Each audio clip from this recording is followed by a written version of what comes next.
पश्चिम बंगाल में रामनवमी के मौके पर बुधवार 17 अप्रैल को मुर्शिदाबाद जिले में हिंसा हो गई। इस दौरान पत्थरबाजी की घटनाएं भी सामने आई है, जिसमें करीब 2 दर्जन लोगों के जख्मी होने की खबर है। यह घटना उस वक्त हुई जब मुर्शिदाबाद जिले के शक्तिपुर से होकर रामनवमी का जुलूस निकल रहा था। इस घटना के बाद धारा 144 लगा दी गई है और ज्यादा लोगों के जुटने पर पाबंदी है। इस घटना के जो वीडियो सामने आए हैं उसके अनुसार रामनवमी के जुलूस पर छतों से भी पत्थर मारे गए। वहीं बेकाबू उपद्रवियों से निपटने के लिए पुलिस को आंसू गैस के गोले दागने पड़े और लाठीचार्ज भी किया गया। पुलिस ने बताया कि लाठीचार्ज और आंसू गैस के गोले दागने के अलावा अतिरिक्त फोर्स भी बुलाई गई थी। फिलहाल हालात नियंत्रण में है। इसके अलावा हिंसा में घायल लोगों को बहरमपुर और मुर्शिदाबाद मेडिकल कॉलेज में इलाज के लिए भर्ती कराया गया है। भाजपा की बंगाल यूनिट ने आरोप लगाया कि रैली में पत्थर फेंके गए और हिंदू समुदाय के लोगों की दुकानों में तोड़फोड़ हुई। राज्य के नेता विपक्ष शुभेंदु अधिकारी ने कहा, प्रशासन से पूरी अनुमति लेकर रामनवमी का शांतिपूर्ण जुलूस निकला था। अधिकारी ने कहा, जुलूस पर शक्तिपुर में उपद्रवियों ने अटैक कर दिया। हैरान करने वाली बात है कि ममता की पुलिस भी उपद्रवियों के साथ है। उसने राम भक्तों पर ही लाठीचार्ज किया और आंसू गैस के गोले दागे। इसी वजह से बीच में ही जुलूस भी खत्म करना पड़ गया। घटना के बाद कांग्रेस नेता और सांसद अधीर रंजन चौधरी भी बुधवार शाम को मौके पर पहुंचे। इस बीच शुभेंदु अधिकारी ने गवर्नर को चिट्ठी लिखी और इस हिंसा के पीछे साजिश की आशंका जताई है। उन्होंने राज्यपाल से मांग की है कि एनआईए जांच की सिफारिश करे। अधीर रंजन चौधरी ने इस मामले को लेकर टीएमसी और भाजपा पर आरोप लगाया। उन्होंने कहा कि यह हिंसा पहले से तय प्लान का हिस्सा है। भाजपा के प्रदर्शन से यह साबित होता है। मैंने चुनाव आयोग से बात की है, अतिरिक्त फोर्स भी बुलाई जा रही है और एमपी मौके पर हैं। मैं चुनाव आयोग से लगातार संपर्क में हूं।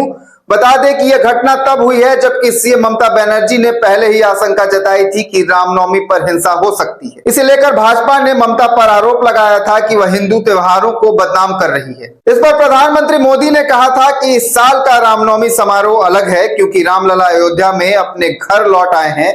लेकिन टीएमसी पिछले वर्षों की तरह राज्य में रामनवमी समारोह का विरोध करती है और साजिश रचती है। मुख्यमंत्री ममता बनर्जी ने लोगों को रामनवमी की शुभकामनाएं दी और उनसे शांति बनाए रखने की अपील की। उन्होंने भाजपा पर दंगा करवाने की आशंका भी जाहिर की थी। ममता ने कहा था, उनके द्वारा दंगा करने की आशंका है, इसलिए सावधान रहें, अलर्ट रहें। वे दंगा करना चाहते हैं और वोट हासिल करना चाहते हैं। दंगा और झूठ के अलावा भाजपा की गारंटी नाम की कोई चीज नहीं है। विपदे फेलबे आमी भाई बोनदेरो बोलबो, यदि देखें स्लोगान दिच्छे 17 तारीख ওটা ওদের দাঙ্গা করার দিন, 17 তারিখ ওটা ওদের দাঙ্গা করার দিন, 17 তারিখ ওটা ওদের দাঙ্গা করার দিন।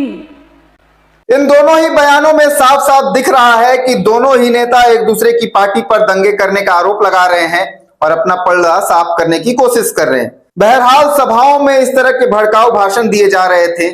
खुले मंच में लोगों को कहा जा रहा था कि दंगे होंगे और इलेक्शन कमीशन यूं ही हाथ पर हाथ धरे बैठी रही। इलेक्शन कमीशन को इन भड़काऊ भाषणों के खिलाफ संज्ञान लेना था और जब पूरे राज्य में पुलिस फोर्स डिप्लॉय थी और मुर्शिदाबाद में दंगे होने की स्थिति थी तो एडिशनल फोर्स क्यों नहीं डिप्लॉय हुई थी? हिंदुओं के त्योहार में ही क्यों दंगे और हिंसा को हवा दिया जाता है? क्या इसका कारण ये है कि हिंदू सहिष्णु होते हैं? देश भर में जब मुहर्रम का जुलूस निकलता है तो देश के तमाम लोग, फिर वो हिंदू हो या फिर कोई और पंथ समुदाय, सब उस जुलूस का सम्मान करते हैं।